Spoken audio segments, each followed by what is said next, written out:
No último estudo, 2 Pedro, capítulo 3, versos 8 ao verso 10, nós vimos a exortação básica de Pedro para que a igreja não seja ignorante, como os falsos pregadores e os seus seguidores estavam sendo naqueles dias. E aqui, 3 pontos importantes nós examinamos no nosso último estudo. Primeiro, os tempos na perspectiva de Deus. Os falsos pregadores estavam debochando da igreja, que confiava na vinda de Jesus, e uma das suas críticas era quanto ao tempo. Eles estavam dizendo: olha, vocês estão esperando a vinda de Cristo, mas desde o princípio nada mudou. As coisas continuam da mesma forma. Vocês ainda acreditam que Jesus virá e que trará julgamento sobre aqueles que não procedem de acordo com o evangelho que vocês receberam? Então Pedro esclarece aqui essa questão do tempo na perspectiva de Deus. Deus é eterno e não está sujeito à temporalidade. Então o que para nós é atraso, o que para nós é retardo, para Deus não é, porque Deus está fora do tempo, acima do tempo. O tempo é criação de Deus e ele não está sujeito à sua criação. Então Pedro explica isso aqui no verso 8 do capítulo 3. O segundo ponto é o propósito de Deus através dos tempos. Agora, Pedro nos permite, no primeiro ponto, verso 8, refletir no tempo abaixo de Deus. Deus está fora do tempo. Agora, no verso 9, ele nos permite olhar para o tempo na perspectiva humana. Então, parece que está demorando, e essa demora na perspectiva humana sobre o tempo, Pedro explica que Deus está exercendo a sua longanimidade, porque o desejo dele é que todos os seus escolhidos sejam redimidos, sejam chamados ao arrependimento. Nós vimos isso no último estudo. Para nós seria muito cômodo sermos arrebatados agora, elevados agora, retirados deste mundo agora, para entrarmos no descanso eterno. Pelo menos esse é o meu desejo, né? Bom seria se fosse agora. Contudo, na perspectiva humana sobre o tempo, ainda Cristo não voltou, porque há muitos que Deus, antes dos tempos, escolheu, segundo a sua ciência, a sua sabedoria. Isso está declarado basicamente em 1 Pedro, capítulo 1, verso 2, como Deus escolheu o seu povo antes que houvesse princípio do mundo. Então, o que está acontecendo neste momento é que Deus está exercendo a sua longanimidade, a fim de resgatar todos aqueles que Ele mesmo escolheu para a salvação. E o último verso, a descrição do fim dos tempos. Então Pedro descreve quando essa longanimidade chegar ao fim, quando essa paciência de Deus chegar ao fim, quando todos os selados forem reunidos na presença do Senhor, segundo os méritos da expiação de Jesus Cristo, então virá o fim. E Pedro descreve como será este fim. Os homens ímpios serão destruídos, bem como os céus e a terra atuais, dando lugar a outra realidade sublime e incomparável, na qual os redimidos comungarão com Cristo por toda a eternidade. E essa descrição que ele faz aqui, ele faz essa indicação, essa descrição, ela é mais amplificada no capítulo 21 de Apocalipse, a partir do verso 1, até Apocalipse capítulo 22, verso 5. Ali nós temos uma descrição mais robusta desta nova e sublime e incomparável realidade, na qual todos os redimidos do Senhor serão reunidos e Cristo estará no meio deles. João fala na epístola de Apocalipse, capítulo 21, acho que verso 3, ele declara: eis o tabernáculo de Deus entre os homens, se referindo a Jesus Cristo. Se hoje temos comunhão com Deus, essa comunhão ela é parcial, ela não é plena. Por que ela é parcial? Porque ainda militamos na nossa natureza, com a nossa natureza pecaminosa, e ela nos restringe quanto aos favores da comunhão com o Senhor. Mas quando Cristo voltar, a presença do pecado e os seus efeitos serão completamente removidos e seremos transformados à semelhança de Cristo. Por tal transformação, por tal, como Paulo diz em 2 Coríntios capítulo 5, revestimento da incorruptibilidade da corruptibilidade pela incorruptibilidade, então nós teremos a experiência de desfrutar plenamente da comunhão com o Senhor. E o próprio Senhor Jesus disse que Ele iria preparar-nos lugar, João capítulo 14, para que onde ele estava, se referindo à comunhão plena, que ele desfrutava com o Pai, mesmo no mundo, todos os seus discípulos, os seus seguidores também estivessem. E isso vai acontecer por ocasião da vinda de Cristo. Então, quando Cristo vier, a vinda de Cristo representa para nós a consumação da nossa salvação. A boa obra que Deus começou em nós, Filipenses capítulo 1, se não me engano, verso 6, ele há de completar. E esta consumação da obra da salvação se dará por ocasião da vinda de Cristo. Aí, irmãos, aquilo que Cristo estabeleceu como salvação perpétua na cruz, dando início a um processo de santificação, de restauração, de reeducação na justiça, terá o seu fechamento no seu retorno. A primeira vinda de Cristo nos liberta da culpa do pecado. Na segunda vinda de Cristo, ele nos libertará da presença do pecado. E nós estaremos física e espiritualmente na plena comunhão com o Senhor. Por isso esse dia é aguardado tão ansiosamente pela igreja. Então foi isso que nós estudamos aqui na última ocasião, e hoje nós estaremos avançando um pouco mais neste capítulo 3. Mas antes, uma breve introdução. Como vimos no capítulo 3, Pedro está aqui ensinando a necessidade de confiar no retorno de Cristo, e para este fim ele exorta a igreja para que confie conheçam as profecias. Então, nesse sentido, verso 1 ao verso 7, ele exorta os crentes para que estejam atentos, não sejam ignorantes, conteúdo do nosso último estudo, sejam diligentes no procedimento, versos 11 ao verso 14, e por fim, ele termina a epístola declarando a confiança nas Escrituras e exortando a igreja para que cresça nas Escrituras, não fora das Escrituras, não segundo as ideologias, os pensamentos, as intuições, as novas revelações neste mundo moderno, mas que tenhamos o nosso foco, a nossa atenção completamente voltados para as Escrituras, para que nas Escrituras saibamos discernir o caminho que devemos caminhar. E hoje, como eu já mencionei, estaremos estudando essa penúltima parte, versos 11 ao verso 14, sejam diligentes no procedimento. Vamos ler a nossa passagem, capítulo 3, versos 11 ao verso 14. Diz assim: visto que todas essas coisas hão de ser assim desfeitas, deveis ser tais como os que vivem em santo procedimento e piedade, esperando e apressando a vinda do dia de Deus, por causa do qual os céus incendiados serão desfeitos e os elementos abrasados se derreterão. Nós, porém, segundo a sua promessa, esperamos novos céus e nova terra nos quais habita justiça. Por essa razão, pois, amados, esperando essas coisas, empenhai-vos por serdes achados por ele em paz, sem mácula e irrepreensíveis. Essa é a terceira vez que Pedro exortou a diligência, a terceira vez que ele faz essa exortação. Em razão da nova natureza, ele exortou a reunir toda a diligência a favor do fraterno amor como igreja. Verso 5 do capítulo 1. É a primeira vez que ele exorta os crentes, exorta a igreja para que ela seja diligente. E essa diligência, como eu já mencionei, está relacionada com o amor fraterno. Tá? Por quê? Porque a nossa natureza foi transformada. Nós recebemos uma nova natureza. Como ele diz, todas essas coisas nos preparam para sermos coparticipantes da natureza divina, se referindo a essa nova natureza, que se refaz no pleno conhecimento de Cristo. Então, uma vez que somos regenerados, em face de todos os acontecimentos no mundo, a igreja deve se tornar cada vez mais unida, os crentes entre si e estes com Cristo, assim como o Pai e o Filho estão unidos, era o desejo, e é o desejo do Filho, na oração registrada em João capítulo 17. Então, a unidade da igreja é resultado desta nova natureza, sermos irmãos, de fato e de verdade, e participarmos e comungarmos uns com os outros da mesma fé em Jesus.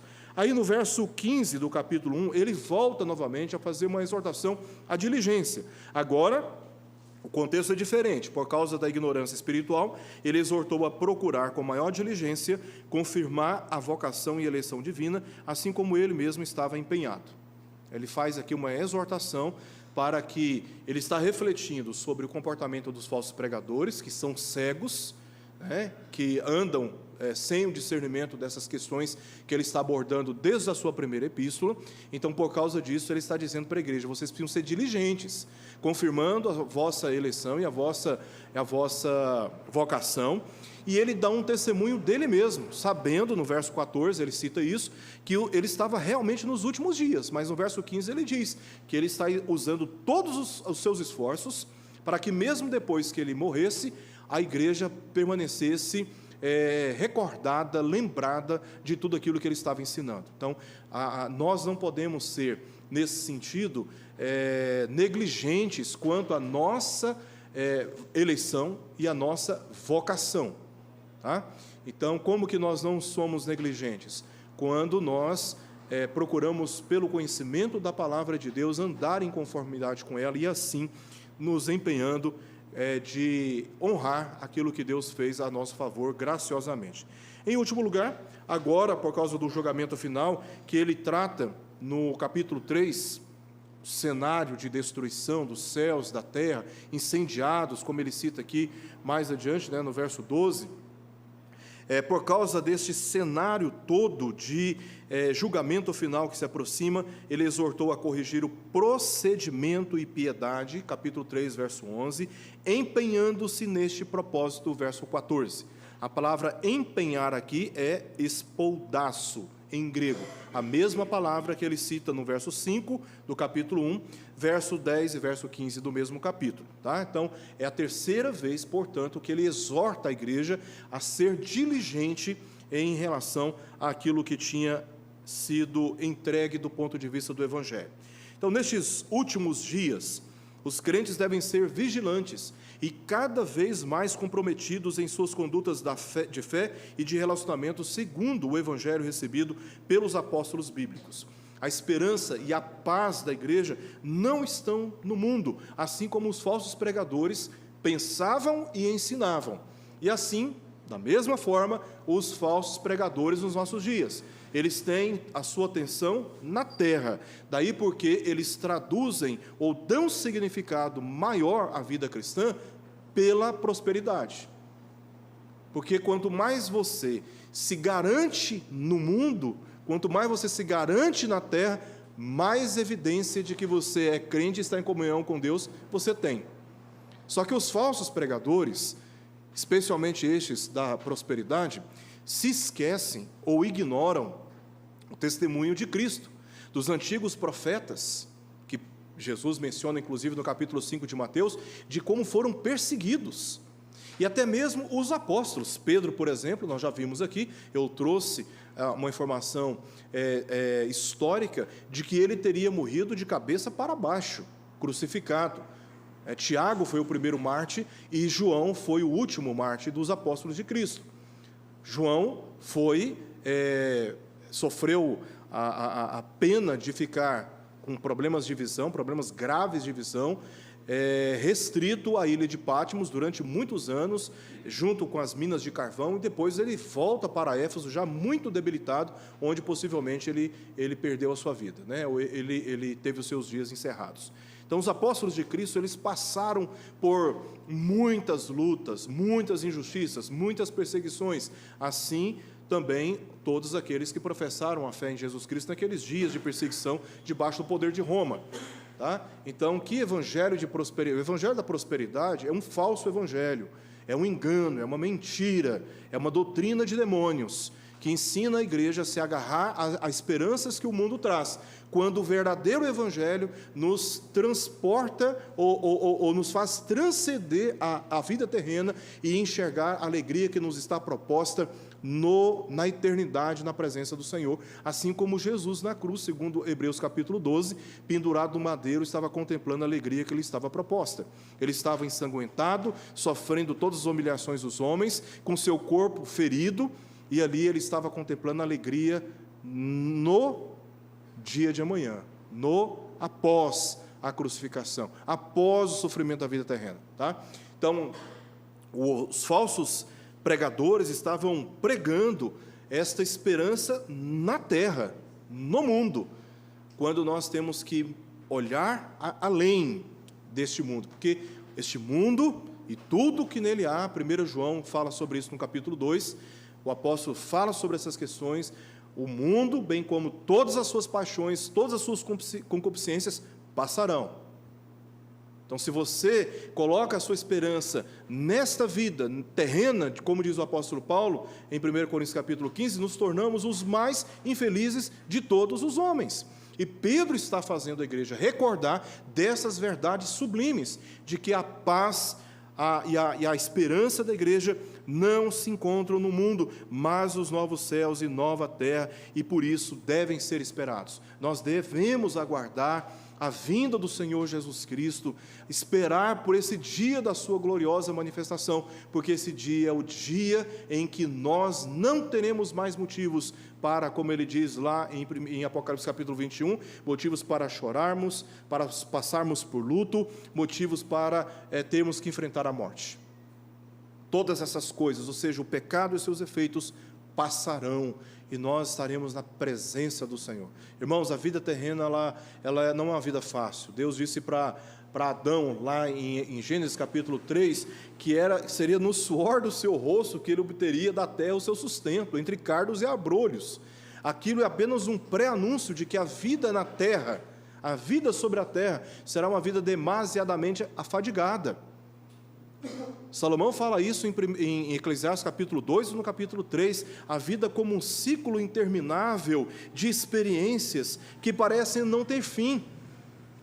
A gente vive neste mundo, nasce, cresce, envelhece e morre, e nessa jornada toda, altos e baixos, alegrias e tristezas, e sem uma percepção de eternidade, sem uma esperança de estarmos com Deus além da nossa morte, porque todos nós morreremos, e nós, como seres espirituais, que ocupamos como diz alguns dos apóstolos, ocupamos um corpo, um tabernáculo, que fica na terra e volta ao pó, mas nós, como espírito, após a nossa morte, nós somos apresentados diante do tribunal do Senhor.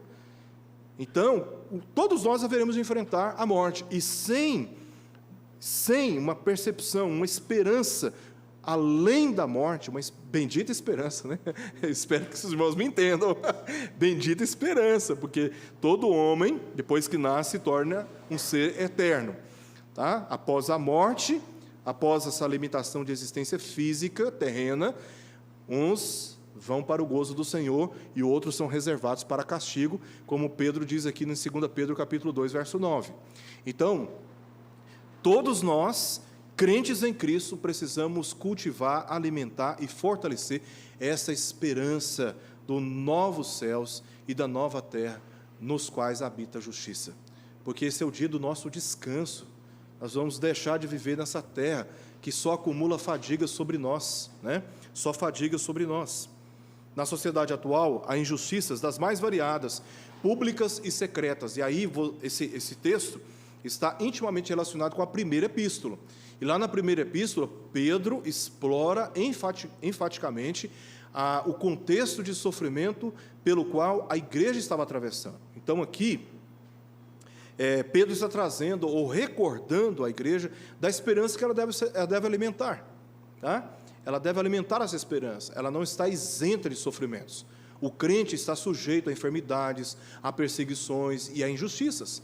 E essas injustiças estão presentes na sociedade de forma pública e às vezes, muitas vezes secretamente. Mas no reino de Cristo habita a justiça e, portanto, esta deve ser a esperança dos crentes e o motivo da sua santificação neste mundo. Olha o que ele diz no capítulo 1, verso 11. Pois desta maneira é que vos será amplamente suprida a entrada no reino eterno de nosso Senhor e Salvador Jesus Cristo. A salvação é uma obra soberana e exclusivamente divina. Nós, como mortos espirituais, não temos condição alguma para respondermos a alguma ação de Deus. Então, a única possibilidade de nós sermos salvos é se Deus, por amor, voluntariamente, soberanamente, poderosamente, mudar a nossa condição espiritual. Porque o morto não responde. Então, nós somos despertados espiritualmente da morte, porque Deus quis, pelo Espírito do Senhor, nos reavivar, nos conceder vida, e só cremos, porque Ele coloca essa fé redentora no nosso coração. E só respondemos a esta fé porque o Espírito nos convence do nosso pecado, da justiça e do juízo. E só reconhecemos Cristo como a nossa única salvação, porque é o Espírito quem nos conduz até Cristo e nos mostra que Ele é a nossa solução, que Ele é a nossa saída, que Ele é aquele que nos acolhe nos seus braços e intercede por nós na presença do Pai. A salvação, ela é exclusivamente reservada à autoridade da Santíssima Trindade. Mas isto não significa dizer que o salvo, agora redimido, ele não tenha responsabilidade. Por isso, a Escritura, especialmente a partir do Novo Testamento, ela chama aqueles que ouvem o Evangelho para que se arrependam. Como se arrepender? Abandonando as falsas doutrinas e também os pecados morais, a fim de amar a Deus pela obediência à sua palavra. Aquele que tem os meus mandamentos e os guarda, este é o que me ama. Então, amar a Deus é mais do que uma declaração oral, é mais do que um sentimento de afeto. Amar a Deus é muito mais objetivo do que isso. É observar a palavra do Senhor e obedecer a palavra do Senhor. Como no nosso casamento.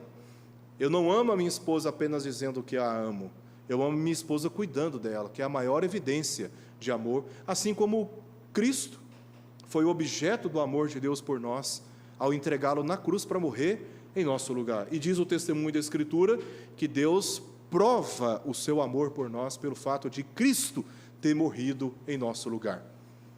Deus amou o mundo também de tal maneira que Ele deu o seu Filho, Ele entregou o seu Filho à morte, Ele entregou o seu Filho nas mãos de perversos, de pecadores, de ímpios, para ser torturado e morto, num contexto de vexame público.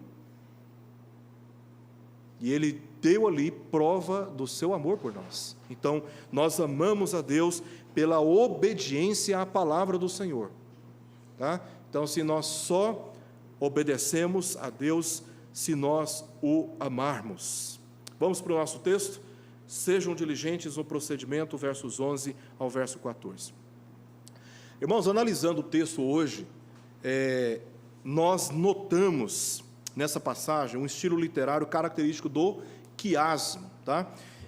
Você está com a sua Bíblia aí aberta? Se não, abra e verifique o que dizem os versos 11 ao verso 14, os detalhes. O quiasmo, quando você abre a Bíblia, é um estilo literário que se ocupa em repetir frases iguais, de forma cruzada, reforçando uma ideia principal. Aqui nós temos, possivelmente, um quiasmo pequeno. Existem quiasmos que são maiores do que esse aqui, em que frases são citadas aqui, mais abaixo elas são repetidas lá embaixo, e isto progressivamente caminhando para um ponto central, que é a parte mais enfática que o autor quer destacar. Tá? Então, aqui no verso 11, você percebe ele destacando a questão da santificação, e aí no último verso, verso 14, de novo, ele fala sobre a santificação, quando ele diz, sem mácula e irrepreensíveis. Aí você vai para o verso 12, agora o tema parece que muda. Olha como começa o verso 12, esperando. Aí no verso 13, nós, porém, segundo a sua promessa, esperamos. Então veja, há uma convergência aqui para o tema da espera, ou da esperança.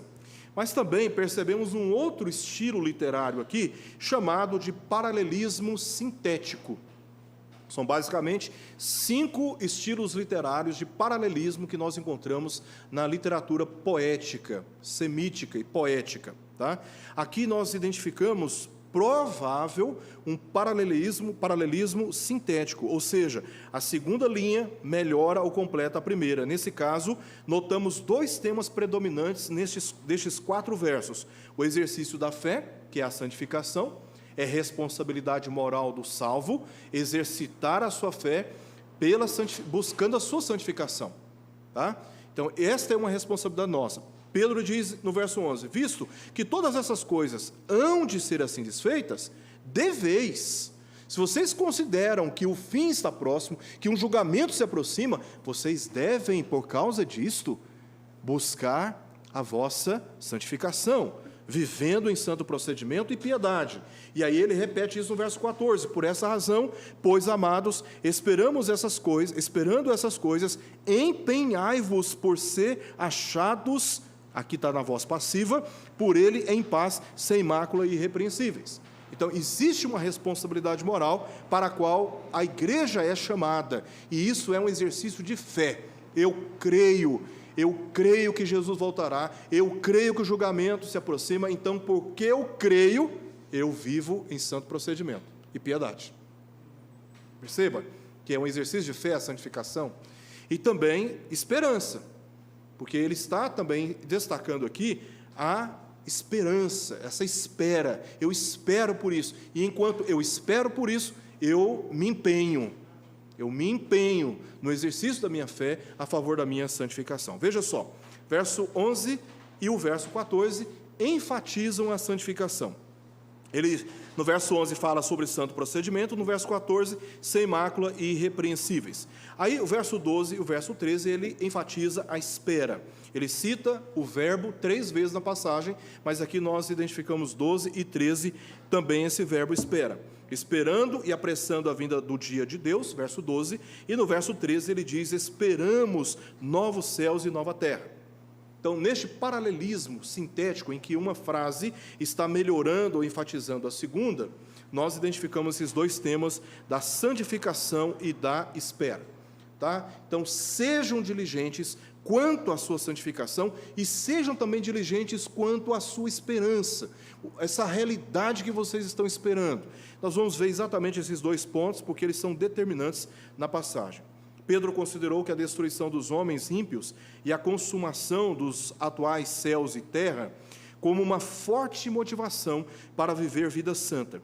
Essa motivação seria amparada pelo temor de que Jesus, quando retornar, julgará severamente a todos e tudo que existe. Imagina você, criança, a sua mãe, antes de sair de casa, ou seu pai, antes de sair de casa, diz para você assim: olha, arruma essa casa, deixa tudo muito bem preparado, eu estou saindo e daqui a 1 hora eu volto. Quando eu voltar, se você estiver com essa casa arrumada, eu te recompensarei. Eu vou te dar um presente, vou te recompensar. Mas se eu chegar e essa casa estiver bagunçada, como estou vendo aqui agora, você será recompensado também. Só que essa recompensa será a disciplina. Você vai ser disciplinado. Tá? Então, a mãe, o pai se ausentam de casa. Como é que você fica dentro da casa? Sabendo que a sua mãe vai voltar, que seu pai vai voltar, e que, dependendo do que você fizer aqui, você será recompensado para positivamente ou negativamente. Então, por considerar que o seu pai ou sua mãe estão para voltar, você, pelo temor no seu coração, você organiza a casa e deixa tudo meio organizado, não é? Esta é a maneira pela qual Pedro está tentando nos convencer de que Jesus está para voltar. E se Jesus está para voltar, e nós cremos nisso, como que eu posso negligenciar a minha fé? Como eu posso negligenciar a minha relação com a igreja? Como eu posso negligenciar o meu amor pela obediência à palavra, o meu amor a Deus pela obediência à sua palavra? Eu não posso, se eu acredito que Jesus está voltando, eu vou buscar viver uma vida santificada na presença do Senhor. Agora, se, embora eu professe com os meus lábios acreditar nessa verdade, mas eu vivo de forma contrária, eu estou demonstrando pelo meu procedimento, assim como os falsos profetas, no contexto dessa epístola, não acreditar na volta do Senhor Jesus. Porque se eu acredito, eu não vou me conformar em viver uma vida estagnada, infrutífera e desapegada da comunhão com a igreja e cada vez mais apegada com aquilo que o mundo tem para oferecer. Não apenas em termos de pecados morais, mas em termos de amarras a uma vida que vai passar com tudo que, uma vida terrena que vai passar com tudo que nessa vida, neste mundo tem, inclusive os céus, que vai passar tudo. né? Então, é isso que Pedro está aqui exortando-nos, a sermos diligentes em relação à nossa santificação, visto que todas essas coisas hão de ser assim desfeitas, deveis ser tais como os que vivem em santo procedimento e piedade. Então, se vocês acreditam nisso, empenham-se em relação à sua santificação. Os escarnecedores, duvidando da vinda do Senhor e o julgamento, estavam procedendo impiamente. Vou destacar aqui apenas o verso 3 do capítulo 3. Olha só: tendo em conta, antes de tudo, que nos últimos dias virão escarnecedores com seus escárnios, andando segundo as próprias paixões.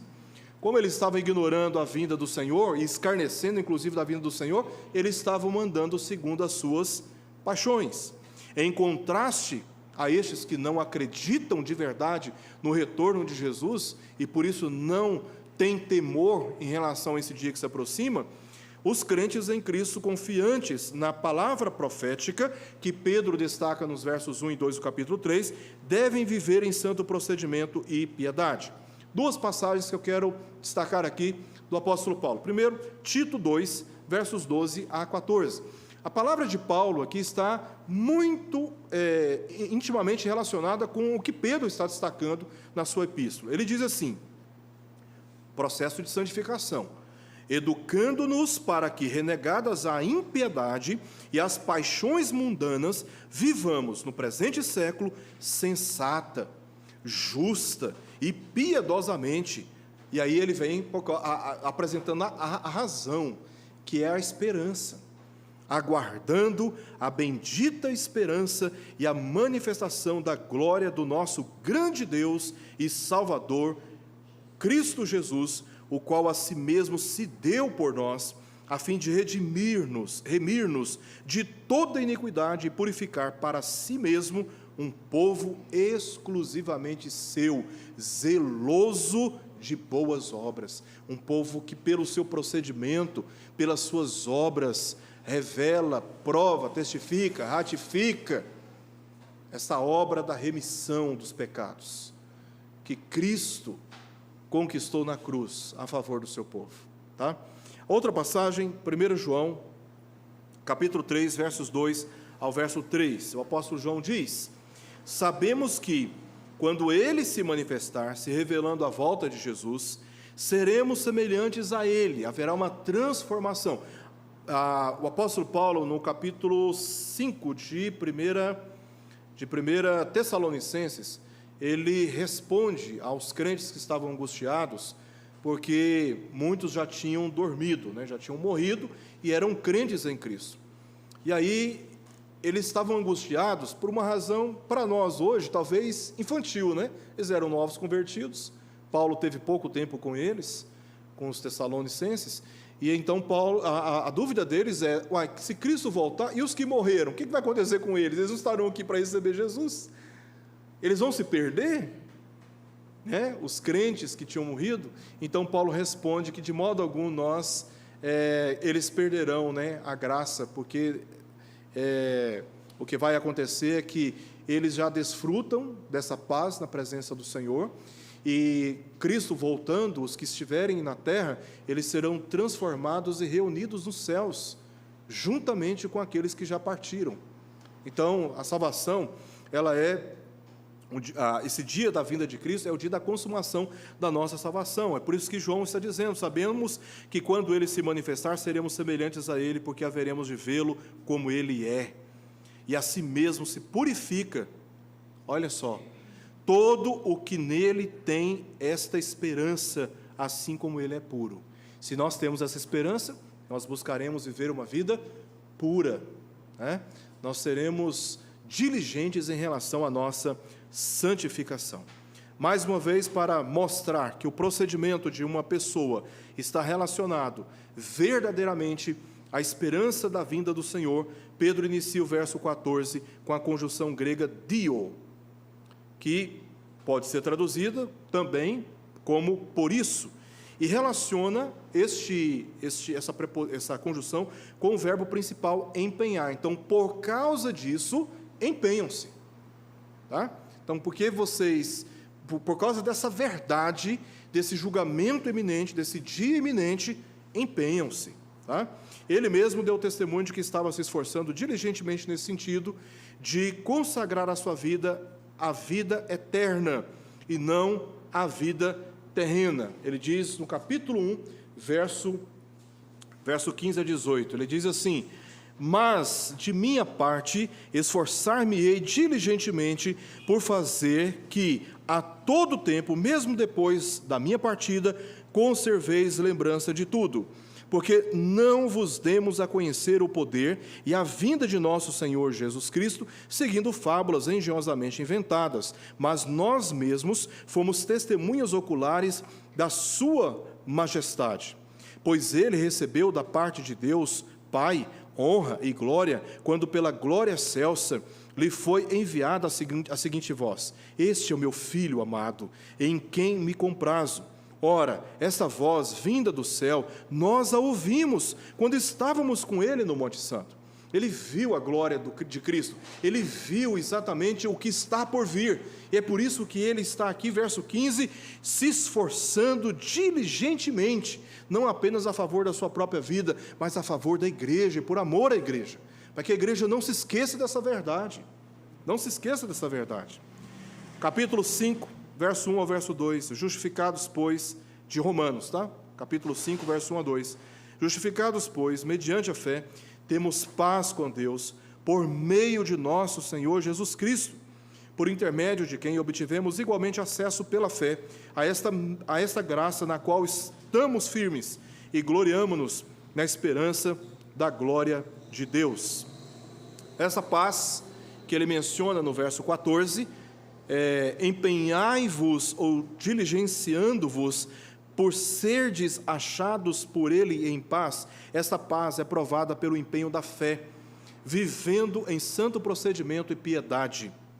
Duas manifestações, duas falas dele aqui: sem mácula, do grego, que significa sem mancha, e irrepreensível, do grego, que significa sem defeito moral. Esse é o estado de perfeição. Nós somos perfeitos no sentido de não termos pecado? Não. Aliás, João diz lá no capítulo 2, início do capítulo 2 de 1 João, que aquele que diz não ter pecado está mentindo, é verdade, Deus não está nele. E todos nós estamos maculados pelo pecado. Mas o que Pedro está dizendo é que, tendo em vista o dia que se aproxima, nós temos que ter uma referência. E a referência é Jesus, é o farol. Estamos navegando em águas turbulentas no meio das trevas, mas nós estamos vendo um farol, que é Jesus Cristo, que é o varão perfeito. E aí Pedro está ensinando a igreja, a olhando para Cristo, a buscar essa perfeição, agora, até que seja dia perfeito, desde já, até que seja dia perfeito, até que Jesus volte. Então, até que Jesus volte, nós temos que nos empenhar em buscar essa perfeição moral em Cristo Jesus. Nós não podemos nos conformar com o pecado, sermos cúmplices do pecado. Nós temos que declarar guerra contra o pecado na nossa própria vida, não apenas na vida do outro, mas principalmente na nossa própria vida, nosso coração e a nossa própria vida. Então, é isso que nós devemos procurar. O padrão é alto. O padrão é alto por duas razões. Tá? Primeiro, porque Jesus, moralmente falando, ele é perfeito. E ele é a referência da nossa vida. Segundo, que o reino de Cristo é um reino de justiça. Isso está no texto. Por isso que Jesus, durante 3 capítulos registrados por Mateus, capítulo 5, 6 e 7, Jesus, segundo o registro de Mateus, ele ensina aos discípulos os verdadeiros valores do reino de Deus, porque nós não entramos no reino do Senhor sem sermos fundamentados em tais valores. Imagina lá no céu, no novos céus e nova terra, nessa nova e sublime realidade que nos aguarda pelos méritos de Cristo, pessoas corrompidas, moralmente falando. Então não combina com o reino onde habita a justiça. Então nós temos que nos empenhar, justamente nos preparando, sendo educados pelo Evangelho para a glória celestial. Os falsos pregadores e seus seguidores, como disse Pedro, vivem maculados por nódoas e deformidades. Capítulo 2, verso 13. Se referindo às suas promiscuidades e idolatrias, isso está claramente exposto no próprio texto. Mas os verdadeiros crentes em Cristo não se conformam com isso e se empenham a viver moralmente limpos, assim como Cristo. Hoje eu vi uma notícia na página de um portal aí bastante famoso, né? De um suposto pastor que estava à frente de uma igreja e que foi flagrado pela polícia num carro com uma adolescente da igreja de 14 anos, praticando promiscuidades com ela, tendo-a convencido de que, aceitando aqueles atos perniciosos, promíscuos, ela seria curada da sua doença. Então, a menina está enferma e ele aproveita o momento de fragilidade, de ignorância e abusa sexualmente de uma menor, alegando que, fazendo aquilo, ela poderia ser curada. Isso é ensino, meus irmãos, de demônios. E estes não são os verdadeiros homens que Deus levantou no meio da sua igreja. São falsos pregadores, que usam dos seus cargos, das suas influências, do seu poder sobre as massas, para explorar, para abusar de autoridade, para assediar mulheres. São lobos vorazes, são mercenários no meio do povo de Deus. E eu fico com pena que, por falta de conhecimento das Escrituras, muitas pessoas se sujeitam a um procedimento deste, acreditando que, se submetendo a uma exploração sexual, vai ser curada dos seus males pelo Senhor. Os falsos pregadores, eles agem assim, publicamente ou secretamente. Daí a importância de nos agarrarmos firmemente à palavra do Senhor e sermos rigorosos em relação à fundamentação da nossa fé e das nossas condutas na suficiente e autoritativa palavra do Senhor, para não nos precipitarmos em caminhos que não são os caminhos do Senhor, por parte de homens que têm as suas mentes pervertidas e que andam pervertendo o Evangelho de Cristo diante de pessoas que estão tentando fugir daqueles que andam no erro. Final do capítulo 18 do capítulo 2 aqui de 2 Pedro. Este é o resultado prático da nova natureza dos regenerados, a busca pela santificação. Último ponto, diligência agora pela esperança. Pedro fala sobre a necessidade de sermos diligentes em relação à nossa santificação. O último ponto é a diligência na esperança. O santo procedimento e piedade que ele cita no verso 11, não apenas fazem o povo de Deus esperar, tá? Nós esperamos assim, não passivamente, não negligenciando a fé, nós esperamos procedendo, exercitando a fé. Então, o santo procedimento e piedade não apenas fazem o povo de Deus esperar o retorno do Senhor, mas também apressar a vinda do dia de Deus. Verso 12, esperando e apressando a vinda do dia de Deus. Tá? É uma expressão interessante. Ou seja, o último dia dessa presente era, o dia em que Cristo voltará do céu, ressuscitará os mortos, levará a cabo o julgamento final e estabelecerá o seu reino de forma plena. Cristo hoje reina com a igreja, mas no dia do seu retorno, este reino será pleno, porque não haverá mais a presença do pecado, limitando na nossa natureza contra Cristo e o seu reino. Tá? Jesus disse que tempos e épocas, ele fala aos discípulos em Atos capítulo 1, verso 7, o Pai reservou para a sua exclusiva autoridade. Também que o homem não pode alterar os seus dias, ele fala isso aos discípulos sobre aquela exortação que ele faz contra a ansiedade na vida, sobre o que beber, comer e vestir. E ele mesmo diz, olha, o homem não pode acrescentar um côvado sequer à sua vida, ou seja, o homem não pode alterar os seus dias.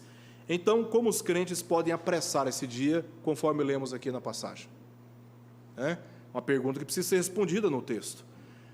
Os crentes, eles apressam esse dia, perspectiva humana sobre o tempo, com a sua vida piedosa, oração e testemunho do Evangelho, que cooperam com o cumprimento final dos planos redentivos de Deus neste mundo. Mateus capítulo 24, verso 14, diz que será pregado este Evangelho em todo o mundo, então virá o fim. 1 Coríntios capítulo 9, verso 23, tudo faço por causa do Evangelho, a fim de me tornar cooperador com ele. Então, o testemunho do Evangelho entre todas as nações é um testemunho, é um evento que antecede o fim.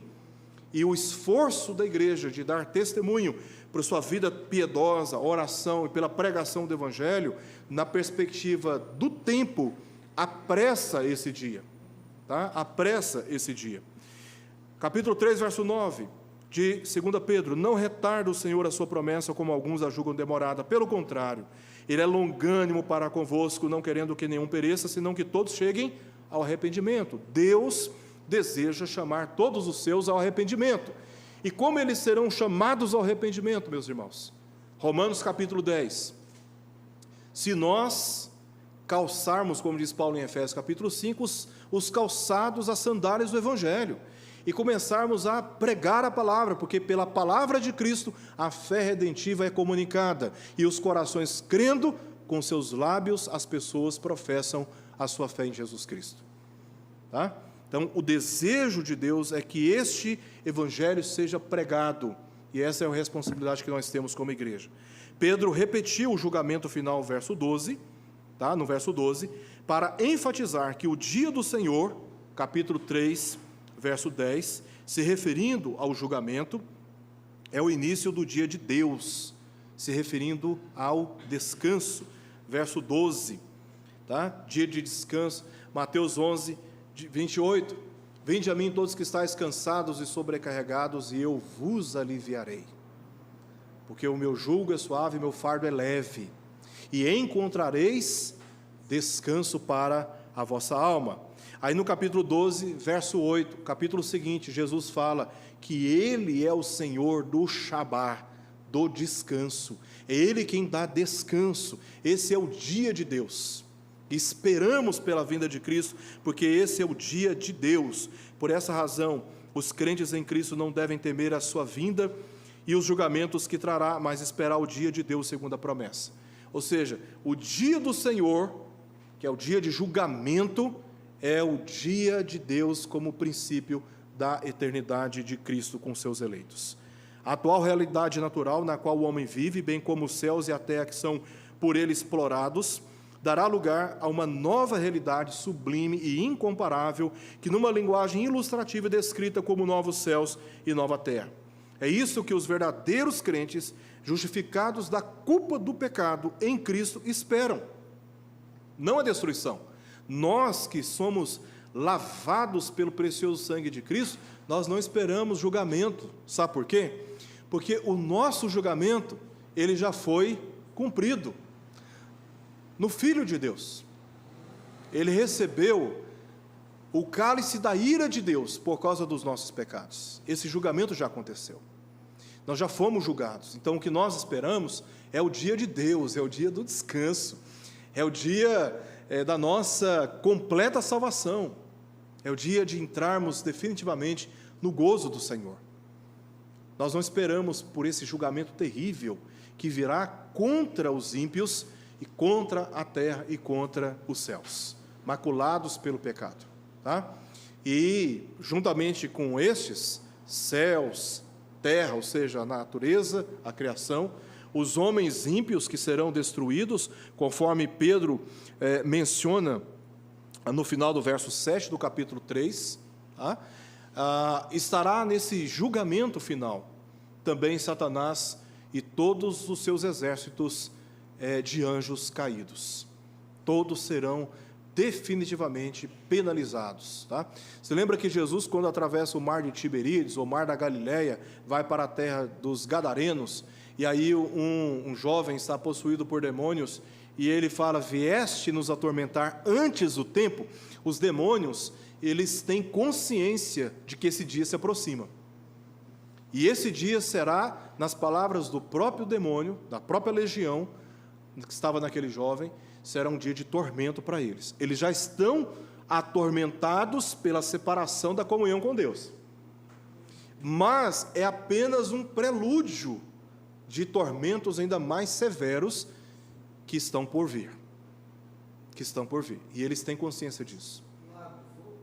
Lago de fogo é esse estado perene de julgamento final, onde até mesmo o inferno é lançado dentro dele. Tá? Então, o inferno, que seria uma sepultura dos mortos, né? Um estado espiritual no qual se encontram aqueles que estão banidos da presença de Deus, já é, por natureza, um estado de tormento. Mas, quando Cristo vier, esses tormentos serão multiplicados. E a realidade que aguarda aqueles que são ímpios nos seus procedimentos e que seguem falsas doutrinas negando a Cristo. Lembra que Jesus fala, né? Todo aquele que me confessar diante do Pai, eu confessarei diante dele. Todo aquele que me confessa, eu confessarei diante do meu Pai. Mas aquele que me nega, que me rejeita, eu negarei diante do Pai. Então esses serão banidos da presença do Senhor para um estado eterno de sofrimentos indizíveis, inimagináveis. De maneira que a Escritura usa analogias, como fogo, como ranger de dentes, como a lua se escurecendo, o sol se avermelhando, são realidades de julgamentos severos que virão no dia do Senhor. Mas o dia do Senhor, que é um dia de julgamento final para os ímpios, é para nós o dia de Deus, porque nós entraremos no gozo do Senhor. Foste fiel no pouco? Sobre muito te colocarei, entra no gozo do seu Senhor. Ele se ausentou, o Senhor, na parábola em Mateus capítulo 25, mas ele voltará, e nós estamos esperando pela vinda do Senhor. Como diz a Escritura, Maranata, vem, Senhor Jesus. Vem, Senhor Jesus. Em Apocalipse há um clamor do Espírito e da noiva. O Espírito e a noiva dizem: vem, Senhor, sem demora. O Espírito Santo, juntamente com a igreja, está clamando por esse dia. Venha, Senhor, porque esse é um dia que nós esperamos, e nós não temos o que temer por esse dia, porque o nosso julgamento já foi aplicado em Cristo Jesus, e fomos declarados por Ele justificados do nosso pecado. Os novos céus e nova terra, garantidos pela promessa de Deus, serão finalmente a sua perpétua morada de justiça, porque o justo, aqui me referindo a Jesus Cristo, reinará plenamente entre o seu povo. E para terminarmos o nosso estudo de hoje, eu os convido a ler essa passagem comigo, todos juntos, de Jeremias capítulo 23, versos 5 ao verso 7. Vamos ler todos juntos?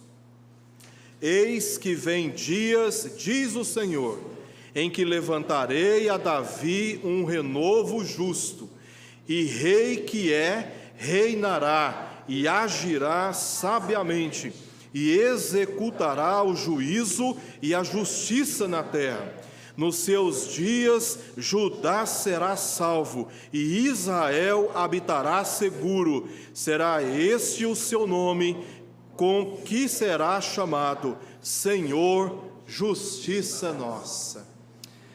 Querido Deus, assim nós encerramos este estudo, agradecendo ao Senhor pela oportunidade de conhecermos verdades tão impactantes e que devem guiar o nosso procedimento e a nossa piedade. Tenha misericórdia de nós, perdoa, Senhor, os nossos pecados e ajuda-nos a glorificar o Teu nome através do nosso procedimento. Oramos por isso, Pai, e ansiamos pela volta do Teu Filho Jesus. E é por Ele, Senhor, que nos achegamos a Ti e oramos. Amém, Senhor. Amém.